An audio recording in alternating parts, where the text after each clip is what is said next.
Hey everybody, I'm here to vlog about the Iyanla special that came on with Karreuche Tran. And do y'all know, for the longest, I didn't know that's how you pronounce that girl name. I was calling her everything under the sun, but apparently, according to Twitter, I wasn't the only one. I was calling that girl, well, I first started calling her Crotchy. I was calling her Crotchy. Then I was calling her Karreuche. Then I was just like, you know what, forget it. I'm going to just call her whatever comes to my mind. So she done been called Cracker Jack, Carrot Top, whatever I could think of at the time. But I just found out last night that her name is pronounced Karreuche. Sue me, right? But I just wrote down like a few notes. I mean, it seems like it's a lot, but I'm pretty sure I could breeze through it. But so the special aired last night, and she sat down with Iyanla after finding out that Chris is the father of a 9-month-old baby with some 31-year-old model named Nia. And what I also found out is that at one point, Nia, Chris, and Karreuche all used to hang out. Like, you see them in a lot of pictures together, and that's kind of like, really? So when it first began, they started discussing the whole relationship and whatnot, and Iyanla was just trying to get her to see, like, do you know that you're, like, famous by association now? And association, sorry, I pronounced that wrong. That you're famous by association, and, you know, Karreuche is like, you know, I was just a regular person, and I was flattered that Chris Brown, you know, sought me out, pursued me or whatever. And I think she said that when they met, she was a stylist, and she gave his dancer her number to give to Chris, and then they went on their first date. And you know, just fast forward, like, you know, more in depth into the relationship. She was basically neglecting her needs, but knowing that he was a damaged person and that he needed to be loved. And I mean, that's all well and good, but Iyanla was trying to get her to see that women often make that mistake, whether you dating a celebrity or a regular dude. Women make that mistake of neglecting their needs and catering to their man's needs, and it's very one-sided. And then she was basically trying to get her to see, when you get so involved and, you know, you make your whole world about that man, you end up losing yourself. So a lot of what Iyanla was saying made a lot of sense, because I've been there. And at some point, you have to learn how to say, no, I have to look out for me. I have to find myself. I have to do for me. So at some point, you have to be a little bit selfish, because ain't nobody else going to take care of you like you take care of you. So, Iyanla was basically asking her, like, you know, she was like, well, I call it promise, pleasure, and penis, but what about the person? And she's like, those are the three things that women often, like, those are like one of the main things that women go after, but your main focus should be like how he is as a person. And I was like, dang, that's deep, but that's the truth. So Iyanla was just trying to get her to identify like classic mistakes that women like her make. And, you know, most women don't know how to admit their faults in relationships. Like, when it comes to certain stuff that men do, they don't know how to admit their own faults. And that's what Iyanla was trying to get Karreuche to do in the special. So Karreuche admitted that she still loves him, and she said that if it were a better situation, no, if he was willing to change, it would be a better situation. And she's like, you know, deep down, I know that Chris still loves me. I know the type of person that Chris is, but it's just his lifestyle. So my whole thing is this. I was 100% behind Chris Brown wanting to change at some point after the whole thing happened with Rihanna. I was with it. When I saw him perform, I think was it the 2009 or 2000? I don't remember what. No, it wasn't 2009. It was the 2010 BET Awards. And, you know, everybody was looking forward to Chris Brown performing a Michael Jackson tribute. Because Chris Brown can dance just like Michael Jackson. So everybody was looking forward to that. And when he did it, he started crying at the end because he was singing Man in the Mirror. And I was with him. I was like, okay, hopefully Chris is willing to change. Hopefully this whole situation with him and Rihanna will make him a changed man. And as I've been reading the stories and whatnot, I mean, I understand Chris is human. He's going to make mistakes. He's still young. But the thing that pisses me off with Chris Brown is that it's like he doesn't want to change. It's like he basks in the negativity. Like he just takes it like, okay, well, whatever, y'all feel this way about me anyway, so I'm gonna prove it to you. Instead of doing that, just do good and ignore the negative. Ignore the naysayers. People are going to talk about you to the day you die. If you ain't doing something right, even if you are doing something right, you still going to be talked about. So you just got to take it with a grain of salt. Don't take it so literal. And look at the positive. Because I'm pretty sure, like, Chris Brown has millions and millions of fans, people who look up to him.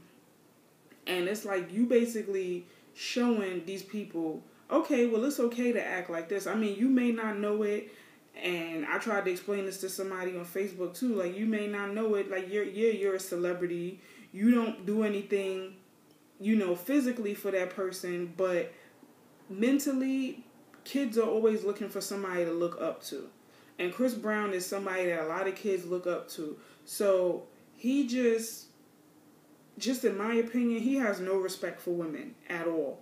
And it's a shame because his mom is a beautiful woman, but it's like the way he talks to women, it doesn't sit right with me. Like when Adrian Bailon and Tam, when they were talking about him and Karreuche's relationship on The Real, what they were saying wasn't even that serious. They were just saying that Karreuche is, you know, famous by association. They wasn't saying it like, oh, she's a groupie, she's just with him for the money. No, they were just saying, if she was with a regular guy and not Chris Brown, what people know about her.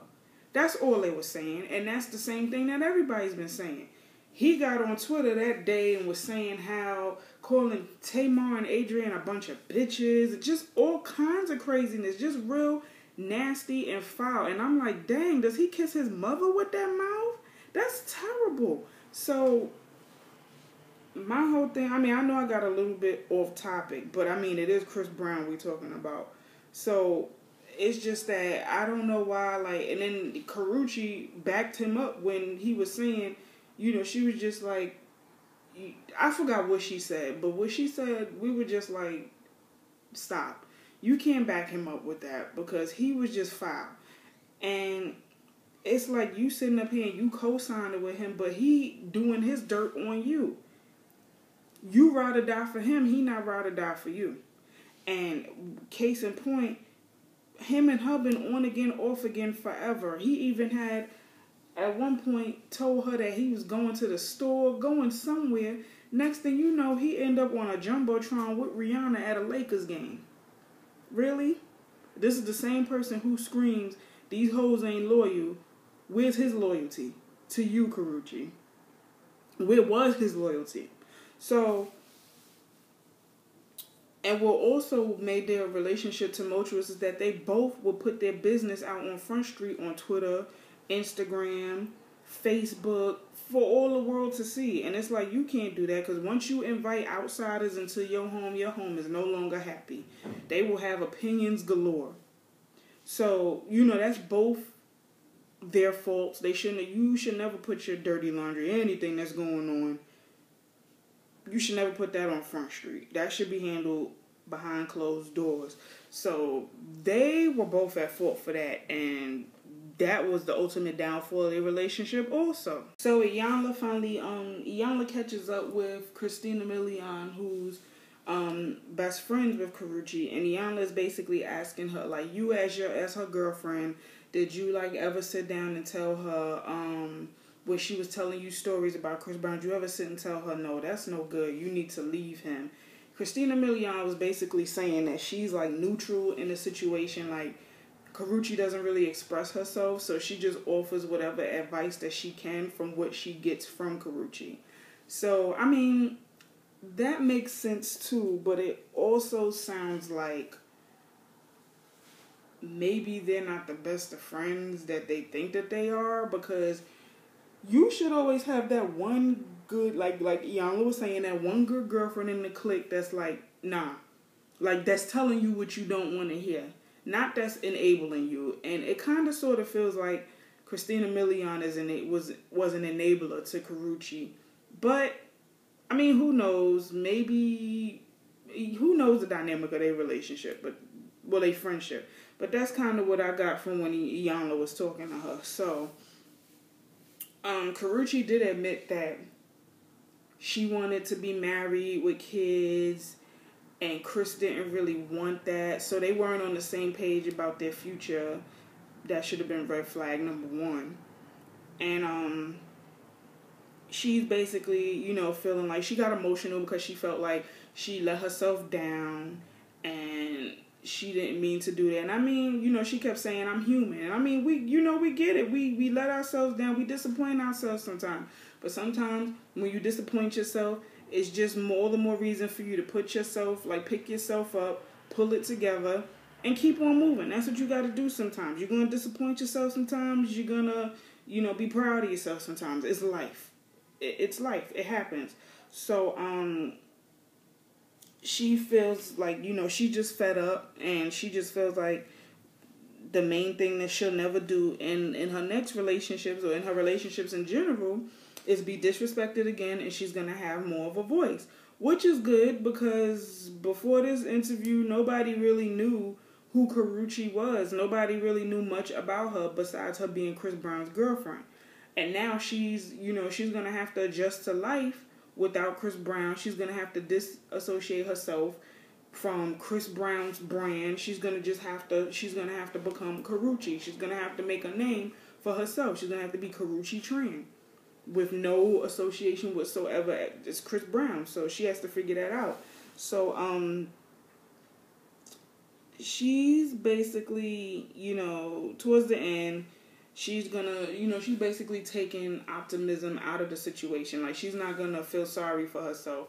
She's gonna take the fact that she can work on herself, work on her career, work on her own brand, now that she's not in a relationship with Chris. And I mean, I applaud her for that. But I hope she really does, work on her and doesn't work, because Iyanla had asked her, like, would you date another celebrity dude, or would you date somebody regular? And she said, I will admit I'd date another celebrity. Honestly, I feel like for a long time, for a while, Karreuche should just be single.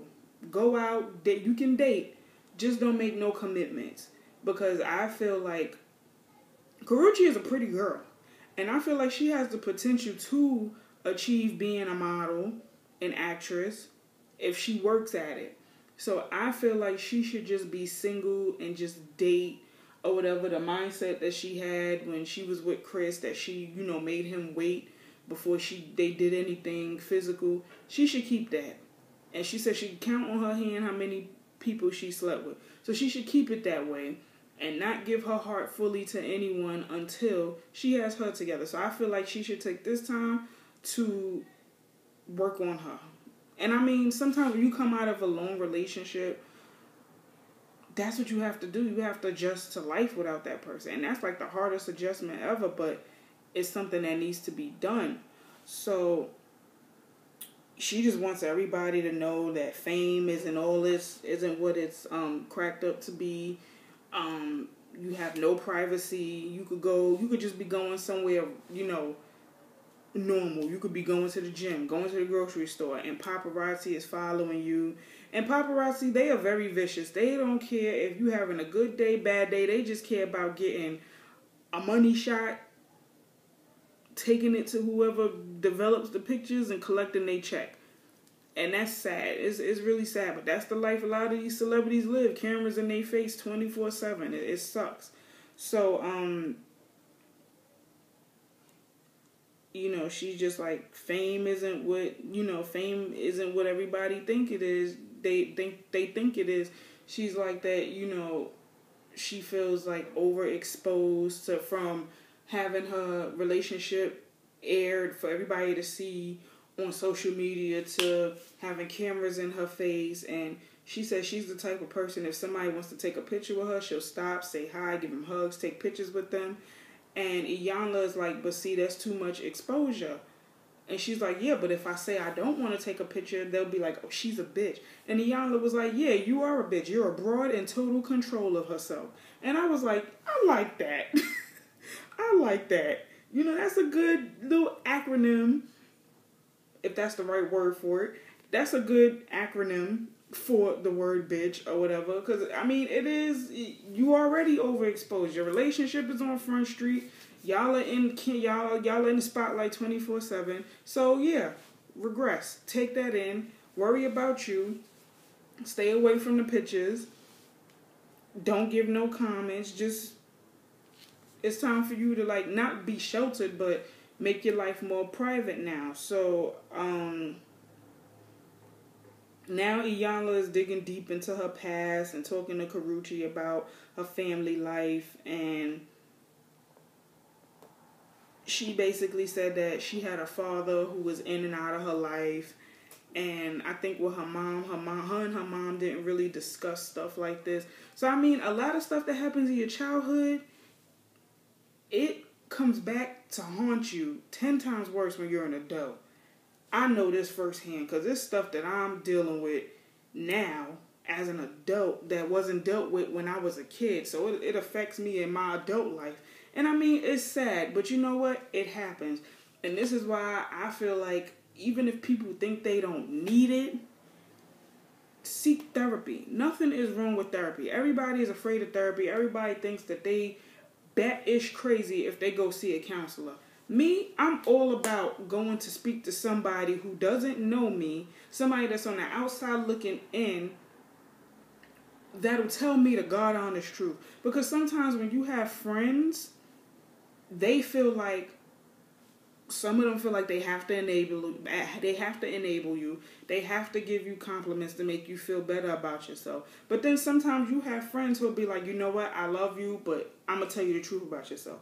But sometimes it's good to have that person that's on the outside looking in, don't know anything about you. They just know the details of your life to help you put the pieces in.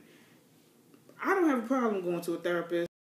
Like, therapy is good for the soul. I feel like people should go even if you don't think anything is wrong with you. So maybe Karreuche needed therapy and just didn't think, just didn't know it. But anyway, they were talking about how she's going to move forward in her life, and she said that she wants to focus on her acting and her modeling, which is great, and I hope she keeps it up. And then her and Iyanla did a prayer for strength and forgiveness, and Karreuche is just hoping to take from this whole situation that she'll be better at expressing herself and having more of a voice. And I hope so. Not only in her relationships, but I hope in life in general, she takes that, expressing yourself, opening your mouth, speaking, because you matter too. Don't just put the other person's feelings before yours, because when you do that, people take advantage of it, and you don't want that. So that was basically the whole interview, the whole exclusive with her and Iyanla. It was pretty good. It went how I thought it would go. She didn't bash Chris. She just, she just explained. She just explained what part she played in the demise of their relationship. But I feel bad for her because she's humiliated and whatnot in the public eye, finding out that the guy that she was loyal to wasn't loyal to her. And mind you, it's a contradiction because he's talking about these hoes ain't loyal, but he went and he had a baby on her. Where's your loyalty? So, it was a pretty good interview, and I'm pretty sure people was expecting for her to air some more dirty laundry and tell all the business, but she didn't badmouth Chris. She just spoke about the part that she played in a relationship. And I applaud her for even having the courage to sit on national TV and to discuss it. So, it was pretty good. But, that's my opinion on the interview. You guys can like, comment, subscribe at the bottom. Tell me how you felt about the interview. Thank you for watching, and I'll see you in the next video.